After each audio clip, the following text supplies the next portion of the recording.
এইবাৰ আমি প্ৰিলিমিনাৰী পৰীক্ষা নাপাতো মেইনছ আৰু ভাইভা ভচিৰ মাজেদিয়ে আমি পৰীক্ষাৰ ৰিজাল্ট দিম অৱশ্যে 11 লাখ ছাত্ৰ ছাত্ৰীয়ে যেতিয়া 2100 পৰীক্ষা কেন্দ্ৰত পৰীক্ষা দিব ই এটা ভীষণ প্ৰত্যাহ্বানমূলক হ'ব কেনেকৈ পৰীক্ষা পাতিব পাৰিম 2100 স্কুল কলেজ ই এটা ডাঙৰ প্ৰত্যাহ্বান হ'ব চৰকাৰী বিষয়াসকলে এই বিষয়ে আলাপ আলোচনা আৰম্ভ কৰিছে ৰাইজৰো সহযোগিতা লাগিব কি ধৰণে পৰীক্ষাটো বিতৰ্কৰ ওপৰত ৰাখিবৰ কাৰণে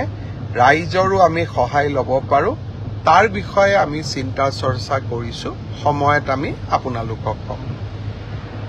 3 অক্টোবৰৰ পৰা পুলিচৰ ইন্টাৰভিউ আৰম্ভ হ'ব তাত এনেকুৱা কোনো অসুবিধা নাই যোৱাবাৰ যেনেকৈ নিযুক্তি হৈছিল এইবাৰো হ'ব আৰু শিক্ষকৰ নিযুক্তিৰ ক্ষেত্ৰতো আমি ইতিমধ্যে ব্যৱস্থা আৰম্ভ কৰিছো আৰু ইয়াতো বহুত বেছি বিতৰ্কৰ অৱকাশ নাই আৰু এইবিলাকত নিশ্চিত কোৱালিফিকেশ্যন লাগে কাৰণে কেণ্ডিডেটৰ সংখ্যাও কম কিন্তু তৃতীয় আৰু চতুৰ্থ শ্ৰেণীত এইবাৰ অসম্ভৱ প্ৰাৰ্থীয়ে আবেদন কৰিছে সৰ্বমুঠ 18 লাখ আবেদন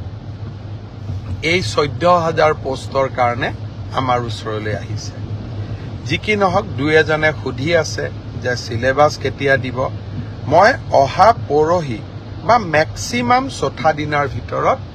সিলেবাস দুখন প্ৰকাশ কৰিবৰ বাবে মই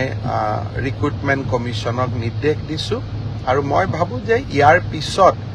এই পৰীক্ষা সম্পৰ্কীয় আপোনালোকে যি কথা বুজিব খোজে জানিব খোজে ইয়াৰ পিছত ৰিক্ৰুটমেন্ট কমিছনে আপোনালোকক জনাই থাকিব